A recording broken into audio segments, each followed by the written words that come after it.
I reckon John Barker might like a little bit of that banjo picking down south music. He's a pretty laid-back character, and whilst Carlton have not wins and losses performed in a manner that was expected of them, if we can pare that back and say the second half of the season in terms of form offers plenty of hope for the future, then I don't think that would be an unreasonable suggestion.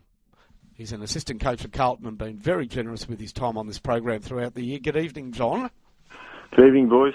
Now, I understand that clubs are all about winning, but when I look at Carlton over the last couple of months, month and a half, I would have thought that there's plenty to work with going forwards.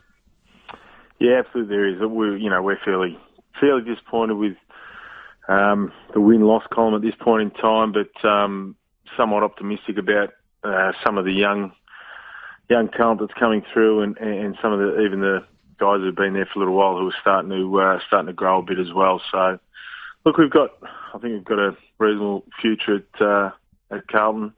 I know there's been some suggestion of talent deficits, but we're relatively optimistic. John, you're the defensive coach at Carlton this year. Is it the first year that you've been the backline coach? Because I know in the past you have been a forwards coach at both Hawthorn and St Kilda.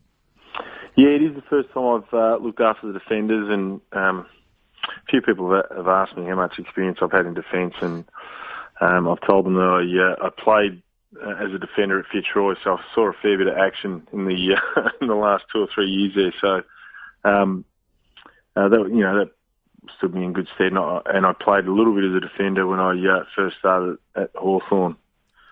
How different is it in terms of the teaching mechanisms and everything that you've got to go through with your players to make the transition from coaching forwards to coaching the defence? Is there much different, or is it a very similar sort of mindset? Well, they're the solid citizens, Brett, of the if you're looking at the lines and the groups in footy clubs, they're the ones that are there they're basically the blue collar. They've got to get the job done, and they're very good. They're a very coachable group, especially the group I've got at Carlton. And in terms of the mechanics, obviously there's a whole different mindset from the way it's set up, but because AFL football is such a defensive game now, the defensive mindset and the attitude has got to be the same from the forwards right through the defenders. So when the opposition's got their hands on the ball, it's a full team defence now, and as we know, and it's a little bit more blurred now, the lines between defenders, mids and forwards, given the fact that there's that many rotations through different spots, and the fact that team defences play such a significant role in your ability to turn the ball over and score. Now, I expect you to be defend your boys here, but I've got a couple of players that have played all season, so it's certainly not a case of them not being good enough to make the team, and anybody that plays every game must be holding some form. But from an outsider's viewpoint, I would have thought that Zach Toohey and Andrew Walker haven't been as influential this year as their form last year, and especially Zach Toohey's towards the end of last season might have suggested. You could well tell us otherwise. So how do you view their seasons? No, you're spot on with Zach. He'd be the first one to say that he probably hasn't had the same impact as he had last year, and his last 2 or 3 games, he's just started to get back to that really strong one-on-one defensive game with a bit of that overlap run that's so dangerous. He's been really good the last couple of weeks, but the majority of his season he struggled a little bit. Look, he's a new father. He had a young one right on the eve of the season, and there's probably that has a little bit of an impact on some people. I know the sleep deprivation. I've got 3 kids. Doesn't bode well when you're a football player, but he's worked pretty strongly to get his form back onto the same, or back at the same level that he's been at, and his last 2 or 3 weeks have been pretty good. And Andrew Walker's from a metres game point of view, which is something we look at fairly closely. He's level pegging with where he was last year in terms of his rebound, but he probably hasn't been as strong defensively as he was last year. But he's just fighting a couple of things that see him at the moment physically not 100%, and he's had to fight through that, and he's been very gallant with that for the majority of the season, and that's probably impacted his ability to play and run as well as we know. So without giving him an excuse, he's just been battling a couple of things. So on the other side of the coin has been the growth and you'd think 3 clubs into your AFL career, you might not have all that much to surprise the football public with, but Andres Everett has, and you get him sometimes he's not part of the defensive setup, but I reckon wherever he's played this year, including in some games when the odds have been stacked against the team, I reckon he stood up really well. Absolutely, he's been very good for us, very, very good. When he's played in defence, he's done a really good job shutting down his opponent, but also giving some real dash off the half-back line, and he's also played on the wing and on ball and played some run-with roles on some of the opposition's key runners, outside runners that is, and done a really good job. And the fact that he can hit the scoreboard and be an offensive tool has meant that he's a bit of a weapon in a run-with role. John, when looking towards the draft and also looking towards the list assessment point of view, when you look at Carlton, you look at the key position depth, and especially up forward, there's probably been a dearth of talent in the front half in terms of tools over the last few years. The last couple of weeks we've seen Simon White go forward at AFL level, and on the weekend he kicked 4 goals, but also on the weekend at VFL level, Matt Watson played forward and did quite well. Is that something that we're going to see more of over the next couple of weeks towards the end of the year to see if these players can actually hold down a key position, or is that just sort of a thing that's been used for a couple of weeks and then we'll shift them back to defence? Well, yeah, look, flexibility is obviously important in terms of AFL football now with the players that you bring in. But Matty Watson's been playing down back and playing reasonable footy, but we thought we saw an opportunity on the weekend and perhaps going forward for him to try and establish himself as a forward. We know as a junior he played some time forward, and he's actually played some bits and pieces or spent some time forward in our AFL team over the last couple of years. So, yeah, we're keen for him. He caught it a bit and kicked a few goals, which was really good. And we're keen to see him a little bit more forward. And Simon White's just a real flexible type of player who he's not, and he'd be the first of them, he's not the classiest guy playing AFL footy, but he's hard as nails and he'll give you a contest, and you ask him to do something, he'll just go out there and get it done to the best of his ability. And on the weekend, he did a really good job in the forward line and was lucky enough to finish off with a few goals. We're speaking with John Barker, assistant coach at Carlton. Backline is his responsibility. Now, if we were to ask you or Mick Malthouse or any of the players, what do you want out of the rest of the season, we'd get the predictable answers. We want to win as many games as we can, finish in good form, blah, blah, blah. What, John, are you hoping to get from your group, the backline group, and what is expected of you for the remainder of the season as the assistant coach with that responsibility? Does Mick tell you, look, we've got some measurables, let's see if we get those numbers up? Have you been given any KPIs for the remainder of the year? Yeah, look, we have KPIs based on the areas we work with, and I think from a team point of view, we really want to batten down the hatches defensively. Mick's philosophically, he's biased towards the defensive side of the game, and that's the part of the game that we probably haven't been our sharpest at this year. And we've been able to score and score well for the majority, sometimes in patches. But our defensive side, the ability for us to shut down the opposition when they gain a turnover against us, hasn't been up to the standard that we've hoped for, and that's it's probably one of the big ticket items, if not the biggest ticket item we've got going forward this year. So our ability to transition run, and look, when the ball's not in your hand, in today's footy, when the ball's not in your hands, it's a real show of where your mindset's at and how important footy is to you with the way you run defensively. So we're pretty keen to improve in that over the last part of the season and see some real headway in that side of the game. Previously, as the forwards coach, John, you would have had a bit to do with Levi Casbolt being a forward and also a ruck.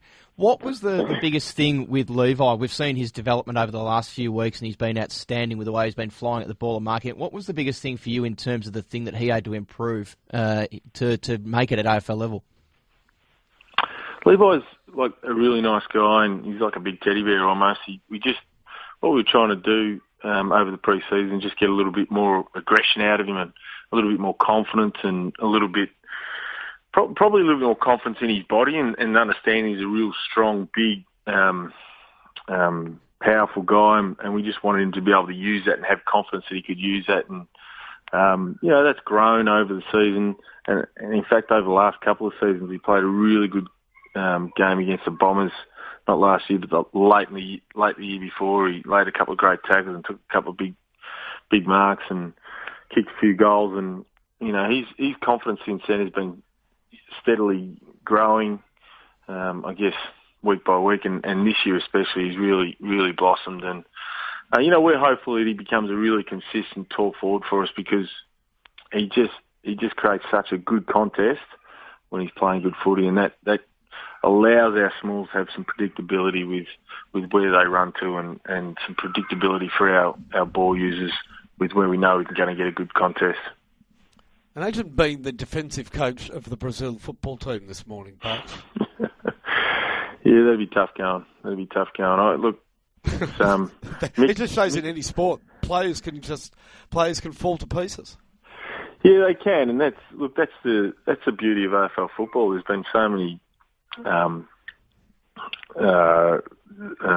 short price favourites that just get done every now and again. It's the beauty of our sport. It's the beauty of any team sport is that individuals on any given day can feel a whole host of different emotions and not quite get it right and not quite have the zip that they might normally have and not quite team together as you think they might. So.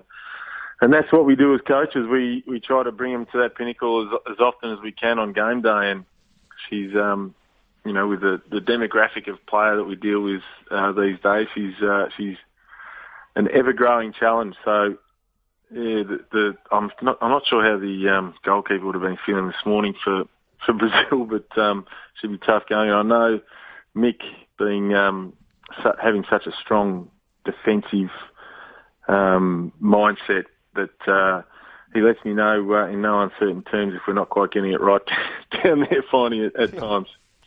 Dale Thomas was the most high-profile recruit over the off-season, John, but the club fought pretty hard to get Sam Doherty in from Brisbane, and over the last few weeks I think he's really starting to repay the faith after a pretty slow start. Tell us a little bit about him. Yeah, look, he's going to be very good for us. He probably couldn't have had a worse pre-season with a few things going on health-wise, but also with the tragedy in his family. And he basically did no running up until, I think, late February or early March. Had basically a 4-week pre-season, played 2 or 3 games in our VFL team and came in, and he's been really, really good for us. And I'm looking forward to him having a even stronger second part of the season. But once he gets a full pre-season under the belt, giving us some real drive next year. He's defensively sound and he's got some real speed and he's super dangerous when he gets the ball in hand. So he's been really good for us. Andreas Everett's been really good for us. Both guys that we've brought into the team this year who have added. And Daisy Thomas, as you know, hasn't played much footy over the last couple of years and is just starting to get that strong match conditioning up, and we're just starting to see what he can do and what he's going to be able to provide for us going forward. Now, just before we let you go, Barks, and I reckon you need a drink of water, but I'll get Spider to get you one, but I don't know where you live. Now, I reckon you would have spent a bit of your footy time, maybe even any coaching or any time with Peter German. Yeah, he was at Hawthorn. Yep. I played at Hawthorn for a couple of years. Now, I spent Saturday night hosting a function for the Coburg Footy Club with Germo, and I put something to him and he agreed. I reckon he's a dying breed. He was a great footballer for North Melbourne, but a genuine footy tragic. He brought a footy record from a game he went to with Coburg when he was a 15-year-old. Keeps all the footy records, watches all the games, I just reckon the modern footballer is a bit too cool for school, and a lot of them just don't. They love playing football, and they're so busy with team meetings and training regimens. I don't reckon a lot of them watch the game or even know that much about the game. Were you, when you played footy, Barks? Were you the sort of guy that watched footy as well? Yeah, look, I love footy. Finally, in fact, there's some Friday nights I'll be driving home after the game, and I'll listen to you, and I find that it's interesting. You provide a different perspective at times, and something you might not look at. But you're right. Our the demographic of players is probably a little bit different, and there's no doubt that the fact that they spend so much time at the club that sometimes they're looking for maybe a different outlet and looking to relax a little bit. It's a fairly high pressure environment these days, given the amount of media publicity and the fact that social media is such a powerful tool these days in terms of anything they do. They are absolutely observed, and everyone's got an opinion. So, she's a pretty tough industry. But I'm with you. There's probably not as many. Mick sometimes in a meeting will say, "Righto, who watched the Hawthorn North Melbourne game last night?" And you might get half the team put their hand up. So, and he always finds that surprising as well. But yeah, it's surprising. I'm not going to say who it was with. I was hosting a function with one of the champions of the game, and I asked him a question, and I sort of framed the question in as much that I'd been doing some radio with Jamo, with Michael Jamison. Yeah. And I told him about something that Jamo said. He said, "I've never heard of him." No, he's one of the champions of the modern game. And he said, "Sorry." Yeah. He said, I hope I'm not being rude, but I'm not quite sure who you're talking about. Wow. Yeah, so there you go. It's an interesting situation we find ourselves in, but these kids, I've got to tell you, they work hard. They spend a lot of time at the club. It's different, isn't it? It is, and the amount of information they're given and that they need to digest and be able to implement is quite sizable. Considering when I started at Fitzroy, we trained 4 nights a week, and so now it's basically full time, and they've got a lot on their plate. Tell you what, that Jamo would be pretty flat with that. I reckon that'd nearly be worth a fine in the players' meeting on Monday that someone doesn't know who he is. But look, a few quick ones, John, just before we let you go. Jeffy Garlett and Jared Wade are 2 players who have been in the VFL for the last couple of weeks. How far away are they in terms of their form, and can we expect to see them over the next few weeks? Well, they both played reasonable footy on the weekend, and we're really keen. They're talented players, really keen to get them back in the AFL. They just obviously need to keep playing with really good, strong form, keep putting their hand up, and I'm sure you'll see them back in the AFL team fairly soon. Parks, thanks so much for joining us tonight. And now I'm only doing this ad hoc, but apparently Carlton still have 3-game memberships, because I heard he's a beauty, Troy Menzel. Yeah, yeah. I heard him with Marco. Give him nothing on those girlfriend questions either. I'm sure he's knocking them dead, but why would he tell Marco? But I heard there's still a 3-game membership that your fans can get hold of, and I reckon they're going to see some pretty good football in the last few weeks of the season. So we point them to the Carlton website, eh? Absolutely. The Carlton website, you can grab 3-game memberships, and we've been playing some really good footy over the last month or so, and we're keen to take a few teams down in the run home. Pity you don't play Saints again. Thanks. Everybody's saying that. Thanks a lot, Parks. Thanks, guys. Good on you. John Barker there. He's a cracking bloke.